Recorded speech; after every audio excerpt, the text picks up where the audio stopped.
Good morning class 8। चलिए अपनी books खोलिए हिंदी ग्रामर की। आज हम आपको हिंदी ग्रामर पढ़ाएंगे। आपकी बुक का नाम है आराधना व्याकरण। इसे ओपन कर लीजिए सभी बच्चे। सबसे पहले विषय सूची देखते हैं। विषय सूची में देखिए भाषा, व्याकरण, बोली तथा लिपि। पहला चैप्टर आपको पार्ट 1 में पढ़ा दिया, वर्ड विचार पार्ट 2 में पढ़ा दिया। आज हम आपको शब्द विचार यानी पार्ट 3 पढ़ाएंगे। पार्ट 3 में चैप्टर 3 कराएंगे। ठीक है, आज हम आपको चैप्टर 3 कराएंगे पार्ट 3 में। पेज नंबर 15 पर आपको चैप्टर 3 मिलेगा। इसे सभी बच्चे ओपन कर लीजिए।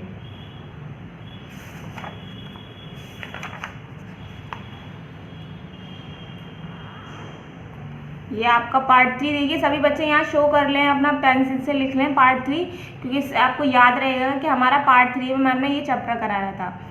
आपका चैप्टर 3 है। चैप्टर का नाम है शब्द विचार। शब्द विचार बोलते हैं मॉर्फोलॉजी को। ठीक है, शब्द विचार बोलते हैं मॉर्फोलॉजी को। अब हम पढ़ते हैं कि शब्द विचार किससे कहते हैं। बच्चों वर्णों के आपस में मिलने पर शब्द बनते हैं। बच्चों वर्णों के जब वर्ण आपस में मिलते हैं तो क्या बनते हैं? शब्द बनते हैं। जैसे बड़ा एक वर्ण है, जा अकरंडा क्या है? 2 वर्ण हो गए। भारत, भारत में कितने वर्ण हैं? भा, रा, ता। देखिए भा के आगे बड़ा आ का डंडा है तो उसे बड़ा आ लिख दिया। रा सभी व्यंजन के साथ आ मिला होता है तो आ इसके साथ हो गया, ता इसके साथ, तो ये 6 वर्ण हो गए। ठीक है, ये इस प्रकार शब्द की निम्नलिखित विशेषताएं होती हैं। शब्द वर्णों के सार्थक समूह से मिलकर बनते हैं। शब्द किससे बनते हैं? शब्दों के वर्णों के सार्थक समूह से। सार्थक बोलते हैं जिसका कोई अर्थ होता है। शब्द का एक निश्चित अर्थ होता है। प्रत्येक शब्द का अपना स्वतंत्र अस्तित्व होता है। ये वाक्य में प्रयुक्त होकर हमारे विचारों को प्रकट करते हैं। क्या करते हैं?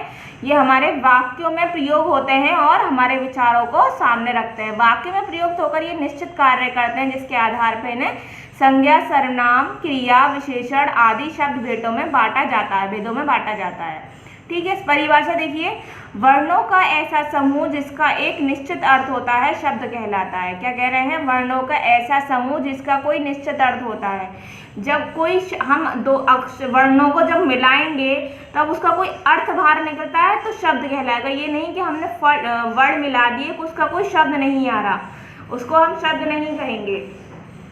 जब आपस में 2 वर्ण मिलेंगे, 2 या 2 से ज्यादा वर्णों को जोड़कर जिसका कोई अर्थ होता है उसको ही शब्द कहते हैं। ठीक है, प्रत्येक स्वतंत्र सार्थक वर्ण समूह शब्द कहलाता है।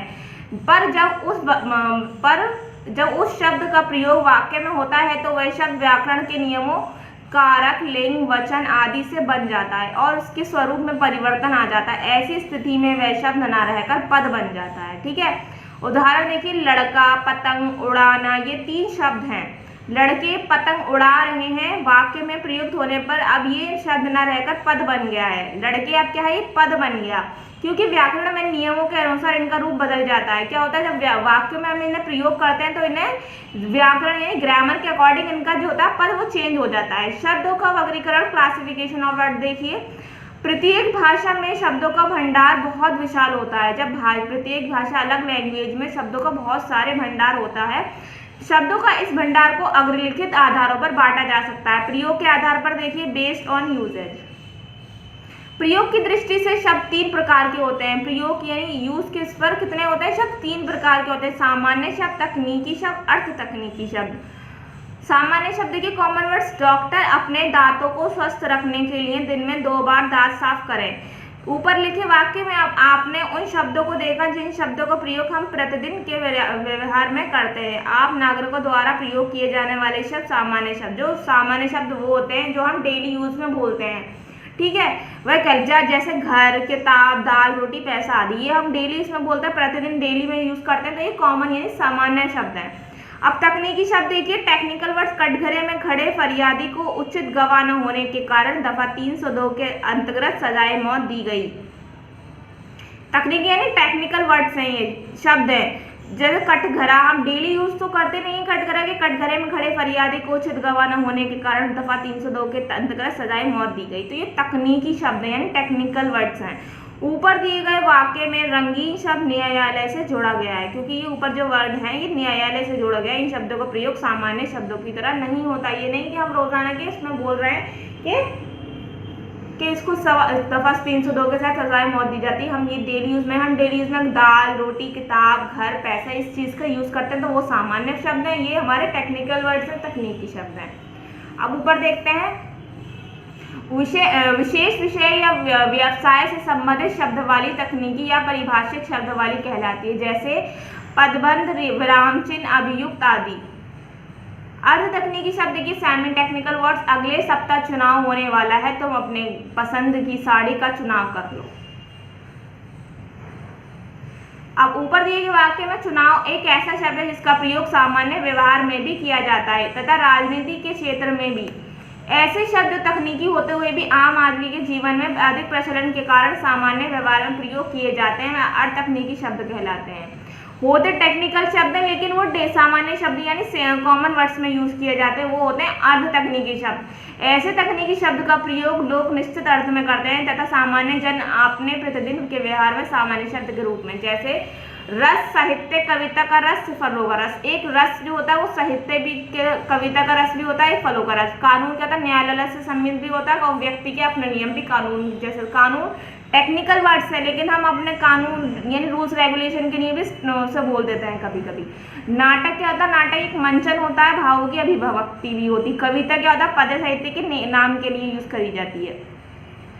रचना या बनावट के आधार पर बेस्ड ऑन कंस्ट्रक्शन, कुछ मूल शब्दों में शब्द या शब्दांश जोड़कर नए शब्दों की रचना की जाती है, जैसे रसोई घर, जलज, एकदंत, विद्यालय। ठीक है, इसी आधार पर हम रूढ़ को निम्नलिखित 3 भागों में बांटते हैं। रूढ़ शब्द, रूटीन वर्ड, परंपरा से किसी विशेष अर्थ के लिए रूढ़ होने वाले, खंडित करने पर कोई अर्थ प्रकट न करने वाले शब्द रूढ़ शब्द कहलाते हैं, जैसे घोड़ा, किताब, आदमी, घर, हाथ, पैर, सूर्य, मित्र, पुस्तक आदि। यौगिक है कंबाइन वर्ड्स, 2 या 2 से अधिक शब्दों का या शब्दांशों के योग से बनने वाले और खंडित करने पर पृथक अर्थ को प्रकट करने वाले शब्द यौगिक शब्द कहलाते हैं, जैसे प्रधानमंत्री, अभिमान, ईमानदार, रसोईघर, अवगुण, अक्लमंद। योग रूढ़ देखिए, कंपाउंड वर्ड, 2 या 2 से अधिक शब्दों या शब्दांशों के योग से बनने वाले शब्द जो किसी एक विशेष अर्थ में रूढ़ हो गए योग रूढ़ शब्द कहलाते हैं, जैसे पंकज, विषधर, हिमालय, पीताम्बर। अन्य उदाहरण नीलकंठ, दशानन, गजानन, चतुर्भुज, घनश्याम, गोपाल, सप्तर्षि आदि। स्रोत के आधार पर बेस्ड ऑन ओरिजिन, स्रोत शब्द का अर्थ है मूल या उद्गम स्थान। हिंदी भाषा में विभिन्न स्रोतों से शब्दों का आगमन हुआ है। स्रोत के आधार पर शब्द के 5 भेद होते हैं। कितने होते हैं? 5 होते हैं। तत्सम शब्द, words borrow from Sanskrit, Sanskrit भाषा के वो शब्द जो समय के साथ बदलकर हिंदी में प्रचलित हो गए हैं तद्भव शब्द कहलाते हैं, जैसे सूर्य, ग्राम, अग्नि, चंद्रग्रह, क्रम आदि। तद्भव देखिए मॉडिफाइड वर्ड्स, संस्कृत भाषा के वो शब्द जो समय के साथ बदलकर हिंदी में प्रचलित हो गए हैं तद्भव है, जैसे सूरज, गांव, आग, चांद, घर, काम आदि। आइए कुछ तत्सम तद्भव शब्दों को जानें। तभी तत्सम शब्द है अश्रु और तद्भव में बोलते हैं आंसू। तत्सम है घृत, तद्भव में बोलते हैं घी। तत्सम में होता है अम्बा, तो तत्सम में बोलता है अम्मा। ठीक है, यही आपके तत्सम तद्भव शब्द है, सभी बच्चे से पढ़ेंगे। सभी बच्चे अपने तत्सम तद्भव शब्द इसे पढ़े यहाँ पर। अब मैं नीचे पढ़ाती हूँ कशेष शब्द, नेटिव वर्ड्स। इन शब्दों का जन्म और विकास ग्रामीण क्षेत्रों की बोलियों से हुआ है। इस प्रकार ये शब्द दशेष शब्द कहलाते हैं, जैसे झुग्गी, पगड़ी, फावड़ा, लकड़ी, पिल्ला, रोटी, दाल, पड़ोसी, खिड़की, झोला, लोटा, डिबिया, कपास, पेट, थप्पड़ आदि। विदेशी शब्द, ये फॉरेन वर्ड, विदेशी भाषाओं से अपनाए गए शब्द विदेशी शब्द कहलाते हैं। अंग्रेजी, फारसी, पुर्तगाली, चीनी, अरबी, तुर्की, अनेक भाषाओं के शब्द हिंदी भाषा में इस तरह समा गए हैं कि वे हिंदी भाषा के अपने शब्द हो गए हैं। अंग्रेजी शब्द देखिए minister, train, sweater, school, doctor, nurse, football, driver, cricket आदि। अरबी फारसी शब्द देखिए अल्लाह, जमीन, बादाम, औरत, वकील, अदालत, ये फॉर एग्जाम्पल सारे हैं। देखिए तुर्की शब्द देखते हैं कालीन, कैंची, तोप, चेचक, लाश, चाकू, चम्मच। पुर्तगाली में पादरी, संतरा, कमरा, गोदाम। फ्रांसीसी में काजू, कारतूस, कूपन। चीनी में लीची, चाय। अड़ा देखिए संकर शब्द यानी मिक्स वर्ड, 2 भिन्न भाषाओं के शब्द जब आपस में मिलकर एक नया शब्द बनाते हैं तो वह संकर शब्द कहलाते हैं। हिंदी भाषा में ऐसे अनेक शब्द पाए जाते हैं, जैसे हिंदी और संस्कृत। पूंजी, प्रतिवर्ष। हिंदी और अरबी फारसी थानेदार, घड़ी, सात किताब, हिंदी और अंग्रेजी के रेल यात्री, सिनेमा घर, लाठी चार्ज, ये फॉर एक्सेट्रा। व्याकरणिक प्राकार्य के आधार पर based on use in grammar, व्याकरणिक प्राकार्य के आधार पर शब्द दो प्रकार के होते हैं, विकारी शब्द यानी डेक्लिनेबल वर्ड, जो शब्द लिंग वचन कारक तथा काल के प्रभाव से अपना रूप बदलते हैं वह विकारी शब्द होते हैं। किसके? लिंग वचन और कारक के कारण अपना रूप बदल लेते हैं, वो हमारे विकारी शब्द होते हैं, जैसे संज्ञा, सर्वनाम, विशेषण, क्रिया। इसके चार भेद होते हैं। अविकारी शब्द देखिए, इनडिक्लिनेबल, जो शब्द लिंग वचन और कारक के कारण क्या होता है, विकारी शब्द अपना इन चारों के लिए वो बदल देते हैं अपना रूप, लेकिन ये नहीं बदलते अविकारी शब्द। इनके भेद होते हैं चार, क्रिया विशेषण, संबोधक, समुच्चयबोधक, विषयबोधक। ठीक है, यहाँ सभी बच्चों का चैप्टर कंप्लीट हो गया। अब क्या सीखा हमने, देखते हैं। प्रयोग की दृष्टि से शब्द तीन प्रकार के होते हैं, सामान्य, तकनीकी और अर्ध तकनीकी। कुछ मूल शब्दों में शब्द या शब्दांश जोड़कर नए शब्दों की रचना की जाती है। रचना के आधार पर शब्द के तीन भेद होते हैं, रूढ़, यौगिक और योग रूढ़। वर्णों का ऐसा समूह जिसका एक निश्चित अर्थ होता है शब्द कहलाता है। स्रोत के आधार पर शब्द पांच प्रकार के होते हैं, तत्सम, तद्भव, देशज, विदेशी और संकर। व्याकरणिक प्रकार्य के आधार पर शब्द दो प्रकार के होते हैं, विकारी और अविकारी। क्या हमने यही सीखा है अपने चैप्टर में। आओ अभ्यास करें, पार्ट 3 हमारा भी चल रहा है, ध्यान रखें सभी बच्चे। ये हमारे मौखिक प्रश्न यानी ओरल है, इसे हम छोड़ देते हैं, अब लिखने की बारी पर आते हैं। देखिए, सही उत्तर के आगे सही का चिन्ह लगाना है। ठीक है, ये बुक पर मैंने बुक इसलिए लिखा है, सभी बच्चों को बुक पर ही रखना है इसे।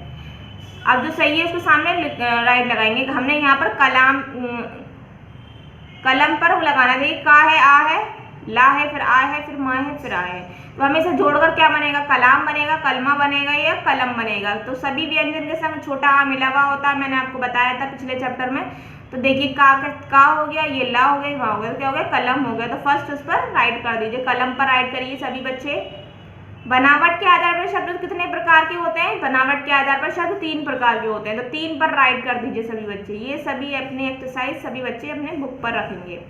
अब देखते हैं यहाँ निम्नलिखित शब्द, ये हमने सेकंड क्वेश्चन कटवा दिया है, एक्सरसाइज आपकी कटवा दी है। अब थर्ड है आपका, निम्नलिखित यौगिक शब्दों में मेल दो शब्दों को अलग अलग करके लिखना है। जो यौगिक शब्द हैं उनको आपको अलग अलग करके लिखना है।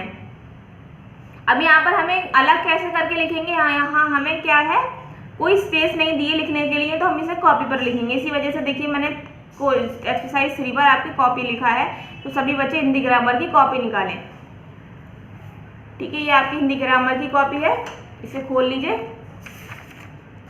पार्ट 1 के क्वेश्चन आंसर मैंने कॉपी में कराए थे, पार्ट 2 के भी। अब पार्ट 3 के कराऊंगी। देखिए पार्ट 3 सभी बच्चे पार्ट 3 लिखेंगे, अपना डेट शो करेंगे जिस दिन आपके पास ये वीडियो जा रही है। पार्ट लिखेंगे, चैप्टर का नाम है आपका शब्द विचार। ठीक है, सभी बच्चे अपने चैप्टर जहाँ से स्टार्ट हुआ वहाँ से लिख लें। फिर हम जो हमें लिखना है हम वही लिखेंगे। हमारे क्वेश्चन एक्सरसाइज 3 है, निम्नलिखित यौगिक शब्दों से मिले दो शब्दों को अलग अलग करके लिखिए। यही हेडिंग हमने लिखा है, देखिए निम्नलिखित शब्दों में मिले दो शब्दों को अलग अलग करके लिखिए। ठीक है, यहाँ हमें एक्सरसाइज हमें बुक पर ही रखनी थी, लेकिन यहाँ कोई स्पेस नहीं है, तो इस वजह से हम इसे कॉपी पर कर रहे हैं। तो इसे हमें अलग अलग करके लिखना। कमजोर, उपदेश, इसे हम इस तरीके से अलग करके लिखेंगे। देखिए कमजोर को हमने इस तरीके से अलग करा, कमजोर को कम प्लस जोर। उपदेश को देखिए उप प्लस देश। अचल को देखिए आ प्लस चल। बचपन को देखिए बच प्लस पन। मालदार का माल प्लस दार। आवारगर्दी में आवरा गर्दी। यही इस तरीके से मैंने आपको 5 आपको मैंने लिख कर दिखाए। सभी बच्चों को फुल इसी तरीके से अलग अलग करके लिखने हैं। ठीक है, क्वेश्चन 3 आपको फुल कंप्लीट करके लिखना है। मैंने इस तरीके से कॉपी पर आधे लिखे हैं, आधे आप कंप्लीट करके कॉपी पर लिखेंगे। अब नीचे आ जाइए। 4 है आपका, निम्नलिखित वाक्य में प्रयुक्त तत्सम शब्दों के स्थान पर तद्भव शब्दों का प्रयोग कर वाक्य पूर्ण लिखिए। आपको क्या करना है, तत्सम शब्दों के स्थान पर तद्भव शब्द को पूर्ण लिखना है। उसकी आंखों से अश्रु बहने लगे। उसकी आंखों से अश्रु बहने लगे, तो अश्रु क्या है हमारा, तत्सम, तो तद्भव में लिखना है इसे। अश्रु की जगह आ जाएगा, इसमें यहाँ स्पेस दिया है, सभी बच्चे इसे बुक पर ही लिखेंगे क्योंकि स्पेस दिया हुआ है। एक्सरसाइज अपनी ये वाली हम बुक पर ही रखेंगे। तो लिखेंगे अश्रु की जगह उसकी आंखों में आंसू बहने लगे। अश्रु की जगह लिखेंगे सब उसकी आंखों में आंसू बहने लगे। फिर रात के समय उलूक अपने लिए आश्रय ढूंढ रहा है।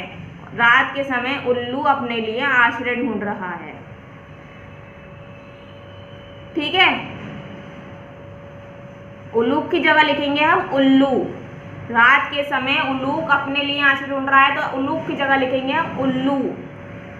तो अब देखिए तीसरा है मैं गहरी निद्रा में था। मैं गहरी निद्रा में था, तो निद्रा की जगह आएगा मैं गहरी नींद में था। तो निद्रा की जगह सभी बच्चे लिखेंगे नींद। ठीक है। 4 है मैंने एक दुर्बल वृद्ध को देखा। मैंने एक दुर्बल वृद्ध को देखा। तो ये हमारा क्वेश्चन 4 है। तो मैंने एक दुर्बल वृद्ध को देखा। दुर्बल की जगह आएगा दुबला। दुर्बल आपका तत्सम है, तदभव लिखना है दुबला। ठीक है, सभी बच्चे लिख लें मैंने एक दुबला वृद्ध देखा।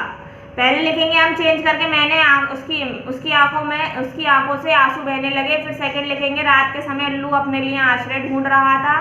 फिर थर्ड लिखेंगे मैं गहरी नींद में था। फिर लिखेंगे मैंने एक दुबला वृद्ध को देखा। ये आपको बुक पर ही रखना है। ठीक है, अब हम अपनी एक्सरसाइज 5 कट कर देंगे, एक्सरसाइज 6 भी कट करेंगे, 7 भी कट करेंगे, 8 भी और 9 भी, क्योंकि हमारी ऑलरेडी चैप्टर्स में बहुत सारी एक्सरसाइज हो गई हैं और इस चैप्टर में हमने आपको 3 करा दिए हैं, 2 बुक्स पर कराई हैं और 1 कॉपी पर एक्सरसाइज करा दी। यही हमारे चैप्टर में काफ़ी है और बाकी हम इसे कट कर देंगे। क्वेश्चन 10 है हमारा एक्सरसाइज में, निम्नलिखित प्रश्नों के उत्तर दीजिए। ठीक है, हमने एक्सरसाइज सिर्फ 1 कराई है, 3 कराई है और 4 कराई है। बाकी एक्सरसाइज हमने कट कर दी है। मैं दोबारा रिपीट कर रही हूँ, फर्स्ट कराई है, थर्ड कराई है और 4th एक्सरसाइज कराई है। फर्स्ट और 4th मैंने बुक पर ही कराई है और थर्ड वाली मैंने कॉपी पर कराई है क्योंकि स्पेस नहीं है। अब 10 में हमें क्वेश्चन आंसर दिए हुए हैं, तो सभी बच्चों को अपने क्वेश्चन आंसर कॉपी पर करने हैं, तो कॉपी निकाल लीजिए। यही आपकी हिंदी ग्रामर की कॉपी जहाँ मैंने अभी क्वेश्चन आपका एक्सरसाइज कराई थी, इसी के आगे लिखेंगे।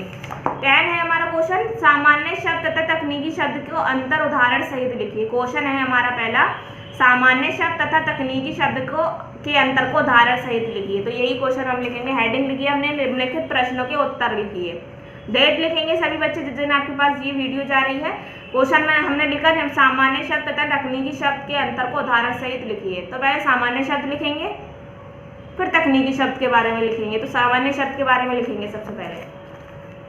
पेज नंबर खोल लीजिए, जहाँ से आपका चैप्टर स्टार्ट हुआ है वही खोलना है। सामान्य शब्द के बारे में लिखेंगे यहाँ से। सामान्य शब्द नीचे दिया हुआ है कॉमन वर्ड्स, यहाँ से लिखना स्टार्ट करेंगे। पहला, डॉक्टर अपने दांतों को स्वस्थ रखने के लिए दिन में 2 बार दांत साफ करें। ऊपर लिखे वाक्यों में आपने उन शब्दों को देखा जिन शब्दों का प्रयोग हम दिन प्रतिदिन व्यवहार करते हैं। इन्हीं नागरिक द्वारा किए गए जाने वाले शब्द सामान्य शब्द रहते हैं। ठीक है, यही तक इसे हमें करना है।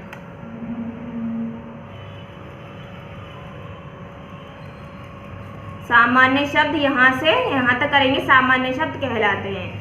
यहाँ लिखेंगे हमने, देखिए उत्तर के लिए यहाँ पर सामान्य शब्द लिखा है, यही लिखेंगे। पेज नंबर 14 पर आपको सामान्य शब्द दिया है। सामान्य शब्द से स्टार्ट करेंगे, सामान्य शब्द कहलाते हैं तक यहाँ तक लिखना है। उसके बाद हमें तकनीकी शब्द के बारे में बताना है। तो तकनीकी शब्द हम लिखने के बाद ऊपर सामान्य शब्द लिखने के बाद तकनीकी शब्द लिखेंगे। तो तकनीकी शब्द देखिए इसी के नीचे दिया हुआ है, यहाँ से लिखेंगे तकनीकी शब्द। कटघरे में खड़े फरियादी को उचित गवाह होने के कारण दफा 302 के अंतर्गत सजाए मौत दी गई। ऊपर दिए वाक्यों में रंगी न्यायालय में से जुड़े गए शब्द हैं। इन शब्दों का प्रयोग सामान्य शब्दों की तरह नहीं होता। किसी विशेष विषय या व्यवसाय से संबंधित शब्दवाली तकनीकी या परिभाषित शब्दवाली कहलाती है। जैसे, ठीक है, यहीं पे लिखेंगे शब्दवाली कहलाती है। ये फर्स्ट है आपका आंसर। ठीक है, तकनीकी शब्द और सामान्य शब्द यहीं तक लिखना है। आपका फुल कंप्लीट हो गया यहाँ पर। अब हमारा सेकंड क्वेश्चन है अर्ध तकनीकी। सेकंड क्वेश्चन हमें दिया हुआ है, देखिए अर्ध तकनीकी शब्द के 3 उदाहरण वाक्यों प्रयोग सहित लिखिए। आपको 3 उदाहरण सहित लिखने हैं अर्ध तकनीकी शब्द। क्वेश्चन लिखेंगे, अर्ध तकनीकी शब्द के 3 उदाहरण वाक्य प्रयोग सहित लिखिए। उत्तर के न्यू लिखा है मैंने। उसके बाद अपना पेज नंबर 15 देख लीजिए। यहीं पर अर्ध तकनीकी शब्द आपको यहीं दिया हुआ है, देखिए यहीं से लिखेंगे आंसर 2 अपना। अगले सप्ताह चुनाव होने वाला है, तो हमने यहाँ से लिखेंगे अर्ध तकनीकी शब्द लिख देंगे, फिर लिखेंगे यहाँ से ऐसे शब्द जो तकनीकी होते हुए भी ऐसे शब्द से लिखेंगे, ऐसे शब्द जो तकनीकी होते हुए भी आम आदमी के जीवन में अधिक प्रचलन के कारण सामान्य व्यवहार में प्रयोग किए जाते हैं वे अर्ध तकनीकी शब्द कहलाते हैं।